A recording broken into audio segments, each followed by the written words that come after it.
and economic strain, jeopardizing the developmental aspirations of a country that holds tremendous potential. The ramifications of these inhuman sanctions are felt across the entire SADC landscape, as Zimbabweans are forced to pursue economic migration in search for survival opportunities. As a child of Pan-African international solidarity, Namibia joins the SADC fraternity in calling for the immediate lifting of the illegal sanctions against Zimbabwe. Your Excellencies, the frequency and devastating impacts of hurricanes, floods, and droughts remind us all of the reality of climate change. The developing world is most at risk from these adverse weather conditions, as we have witnessed over the past several years. Namibia is at present experiencing the most severe drought in decades, and as a result, declared a state of emergency on account of drought. We wish to thank all the countries who heeded our call for assistance, but we must also admit that more assistance is still required in order to bring much-needed relief to those who are severely affected by the drought. Our efforts to eradicate poverty and pursue sustainable development will not succeed if environmental degradation and natural resources depletion, including the loss of biodiversity, continue unabated. Therefore, let us use this platform to reaffirm our commitment towards tackling climate change for the secure and prosperous future of our people. Your Excellencies, I wish to conclude by recalling the stirring words of the first President of Indonesia, Sukarno, who at opening of Bandung Conference in 1950-55 said the following, and I quote, "For many generations of our peoples have been voiceless.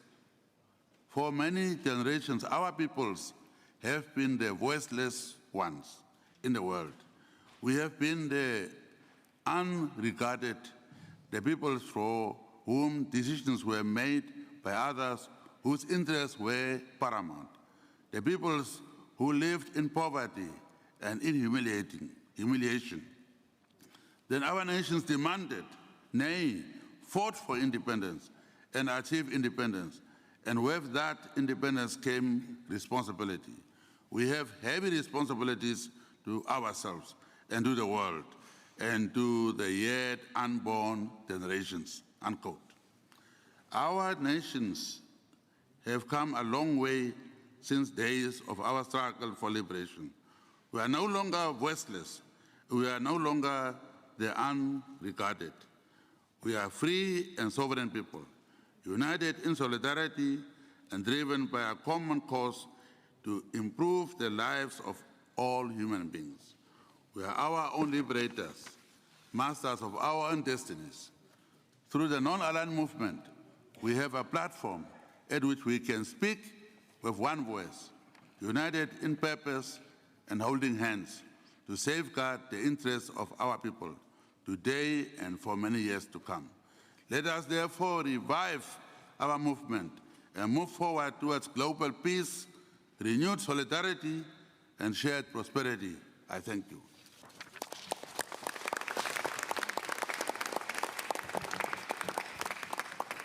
Thank you, Mr. President, for your statement.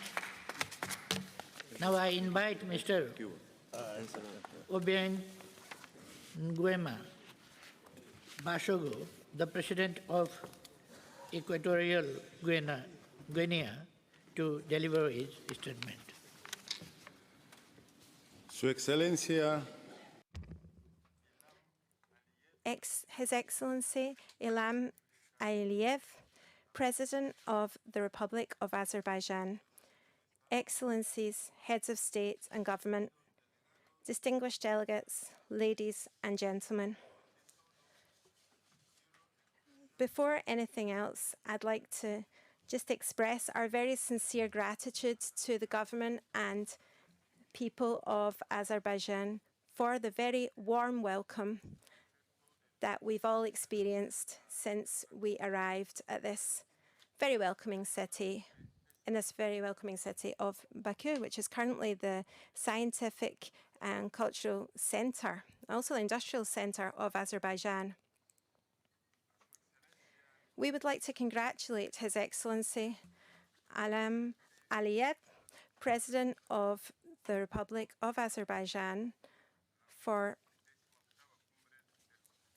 hosting this 18th Summit of Heads of State and Government of the Non-Aligned Movement, as well as for taking up the presidency, the chairmanship of this movement for the next triennial period.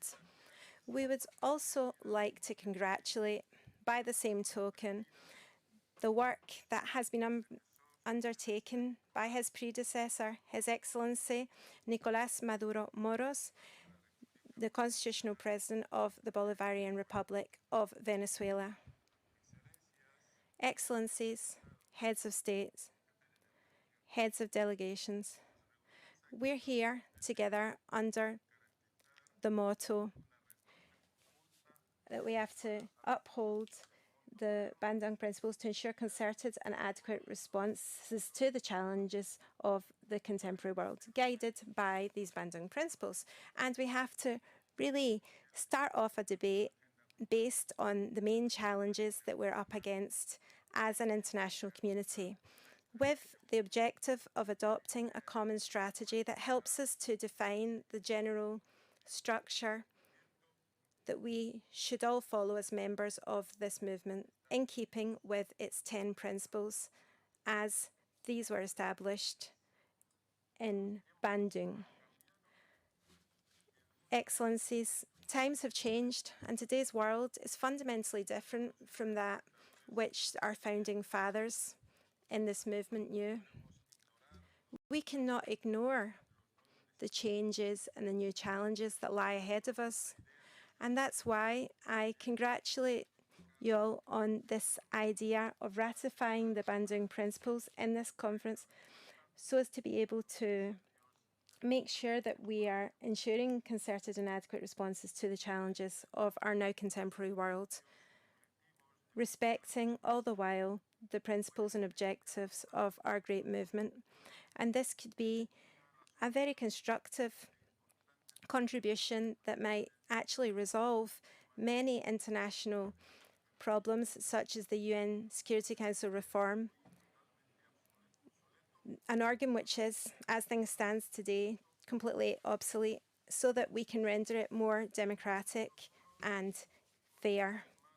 Our forum is the biggest after the UN. It represents more than half of the world's population, or we do, because they live in our member state countries. And we possess amongst us most of the world's resources. And so if we were able to come together as one unit of action, we would be so much stronger, and we would be able to free ourselves of the dogma that are imposed on us by those who currently dominate the world. A new political, economic world order would be possible, or could be possible, if we were able to work in solidarity as a team and with unity of criterion. Therefore, let me make the following comment. More than 70 years have gone by since this NAM has been frequently, well, every 3 years, holding its meetings without any significant outcomes, so to speak.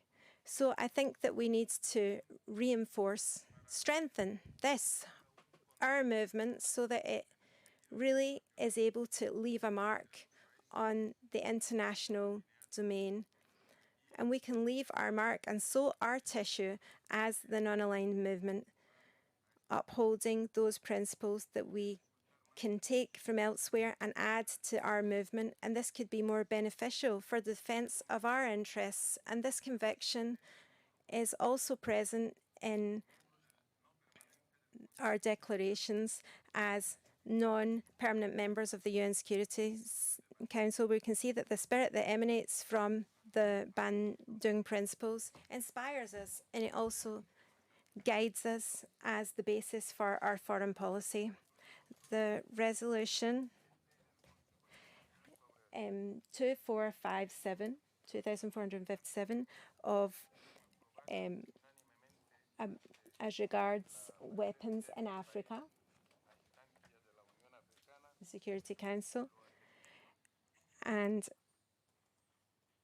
this particular UN document is proof of the fact that we've managed to work on this spirit as regards weapons supply in Africa, and we have to be autosufficient. We have to be autosufficient, and we have to express solidarity when it comes to facing whatever problem it is that's currently burdening us. And our economic collaboration between each of our countries would work in a way that was far more natural, far more accessible, affordable, and practical through this type of approach to our common challenges. And so we need to try and have a fruitful and successful end to our deliberations here. Thank you very much. Thank you, President, for your statement. I give the floor to Mr. Abdel Fattah Abdel Rahman Burhan, the President of the Transitional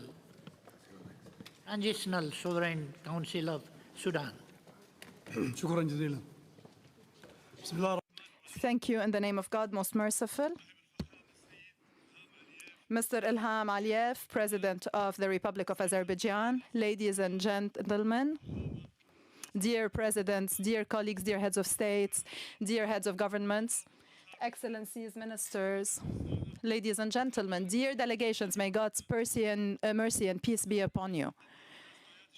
I would like to thank and highly appreciate all the efforts deployed by Mr. Ilham Aliyev, President of the Republic of Azerbaijan, for their warm welcome and for their excellent organization for this summit. And allow me, sir, to congratulate you for your presidency of the movement of the NAM, hoping for you all of success. And I would also like to express our appreciation for the wisdom that the Bolivarian Republic of Venezuela showed in its presidency of NAM in the 3-year period, 2016-2019. Mr. Chair and ladies and gentlemen, first, allow me to tell you what's happening in my country. There is no doubt that you have followed up, and the world has all followed up on what has happened with regards to the peaceful popular revolution that took place that led to a change, and that is through a coordination between the armed forces and the revolutionary powers to build a new Sudan where the authority and the government is for the people and to serve the people. And we insist on having a transitional, a peaceful transition in order to make sure that everything works for the people in Sudan. This is a period that takes Sudan towards a more democratic and stable era, where there will be a modern state that is established based on principles of freedom, justice, and sustainable peace. And we, due to your support, we were able to face all the challenges in our country. First, we were able to strike out the name of Sudan from the terrorist list. You helped us in solving and in decreasing our debt, as well as making sure that sustainable development is one of our main objectives. And our plan for this transitional period is to include legal reform plans, as well as reforms in the economic sector, specifically to maintain the rights of women and promoting the role of the youth, as well as coming up with a neutral and unbiased foreign policy that goes hand in hand with our objectives and the aspirations of the Sudanese people. And I would like from this forum to convey to you the salutations of the people of Sudan and the government of Sudan, because Sudan wants to be a constructive member of the international community. Sudan wants to reflect a culture of tolerance, a culture of peace, with the support of neighbors, with the support of friends, namely those who are member states in the NAM. Sudan is an active member that upholds the principles, especially the cardinal principles on which that movement was founded. Those principles. We can see how collectively in Sudan reiterate the importance of a unified position for the NAM. And we reiterate the importance of a unified government in this transitional period wants to also achieve the SDGs. The Sudanese government in this transitional period wants to also achieve the themes in this summit. And here we would like to reiterate the support of the themes in this summit, and that is to reinforce and promote international peace as well as constructive coordination amongst countries. Namely to promote economic governance, fighting corruption, abiding by transparency measures, as well as good planning and an optimal use of natural resources, which will lead us to self-sufficiency. Mr. Chair, dear brothers and sisters, Sudan reiterates its compliance with all international standards, as well as making sure that the international themes are on the agenda of the Sudanese government, and that is respecting the rights of the Palestinian people in establishing their own state, as well as climate change and other matters, as well as decision-making process in the Security Council of the UN, where we have to have a just representation in the membership of the Security Council, especially looking at matters of injustice that is a historical matter with regards to the African continent. Sudan also has deployed lots of efforts with regards to countering terrorism, and here Sudan abides by all international covenants as well as regional agreements for counter-terrorism. We would like to reiterate once again peace as well as constructive coordination amongst countries. Namely to promote economic governance, fighting corruption, abiding by transparency measures, as well as good planning and especially use of natural resources, which will lead us to self-sufficiency. Mr. Chair, dear brothers and sisters, Sudan reiterates its compliance with all international standards, as well as making sure that the international themes are on the agenda of the Sudanese government, and that is respecting the rights of the Palestinian people in establishing their own state, as well as climate change and other matters, as well as decision-making process in the Security Council of the UN, where we have to have a just representation in the membership of the Security Council, especially looking at matters of injustice that is a historical matter with regards to the African continent. Sudan